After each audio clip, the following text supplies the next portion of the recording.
I'm Barne to Plessis. I'm Quintin Louw. And you're joining us on a short little session fishing for carp using specimen style tactics on a water that we've been targeting for quite a few years now. This water has seen specimen style tactics being applied here since the early to mid 90s. Use of boilies, use of marker floats, spots, you name it.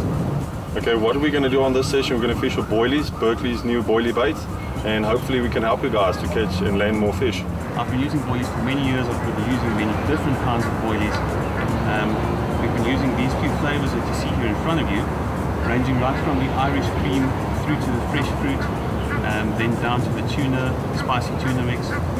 The sort of situation that we are really looking for with boilies is around each hook bait, you're buying boilies with the throwing stick from the bank, you should end up with a little something looking like this. Now that should get the carp moving through the swim, because the moment they pick up one of these baits, it will encourage them to look for more. Baits are very tasty, they are crunchy as well. I mean, carp love crunchy and spicy things. This will encourage the fish to move through the swim and search out baits. What I also like to do is, it's a PVA mesh. As soon as it hits the water, it dissolves. Firstly, what you want to do is just take your mesh, make like just a small knot in it, like that. And cut the tag end off, like that. Okay. We're using this quarter crusher. It's quite an amazing thing. If you haven't used it, this thing crushes anything from boilies to tiger nuts, maize. So you just take a couple of handfuls of boilies, throw it in there, like that. So it's got a lot of teeth in it, so just press it down, add some pressure and just twist it. And you end up with that. What we'll do is chuck it in there, take this, so in that tube, all your crushed boilies, just throw it in there, get it all in there.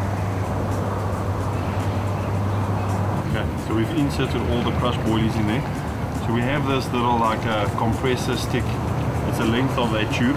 So what you do is you actually hold the bottom end of that mesh, just compress it like that, and then as you press it, you release the bottom of your hand, just release your hand a bit, that's the effect you'll get there. So this is quite tight, it needs to be quite tight. So what you do is just pull it over like that, so, and then so what you do is take it over the end, not like that. What you want to do is also get your knot, just a normal knot, as tight as possible, so you end up with that. This you can cast into weed, silkweed, whatever, gravel. Yeah, we've been struggling today, so it's almost night time now. So, but I know that the pressure is a bit high, so hopefully it drops tonight. But I'm sure we'll have success tonight. I'm just going to move my area. My bait has been smelling a bit salty, so we're going to move the area a bit closer and try to get on a gravel bed or something.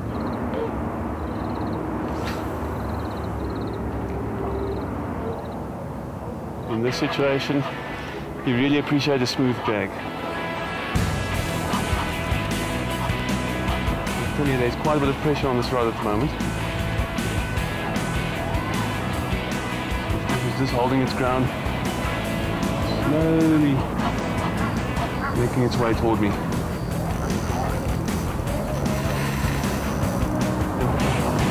This is the same margin spot that I've rested today. I put out probably about half a kilo of bait during the day just on the spot, but we've been waiting literally all day for one run, and this has been it so far. But it really is giving an excellent account of itself.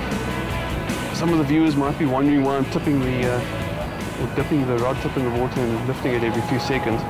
It's just sort of to check whether the fish is kiting left away from the snaggy area that is in the shallow margin. There we go.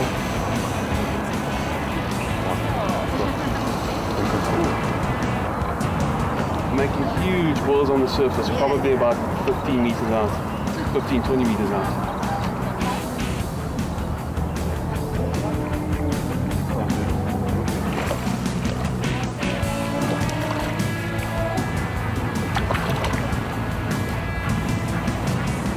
So once it's in the sling, you can safely bring the fish back to the bank and transfer it to your unhooking net.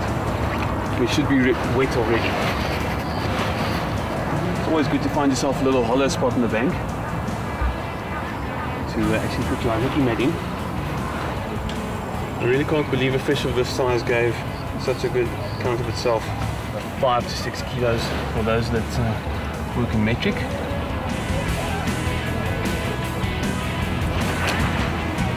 Of course, these small fish are quite boisterous. And there you go. The result of that margin spot, fresh rig, and a bit of bait application during the day. When you're turning your fish to the water, please ensure that you always use your unhooking mat. Don't carry the fish over dry land. They will flop out and they will get hurt.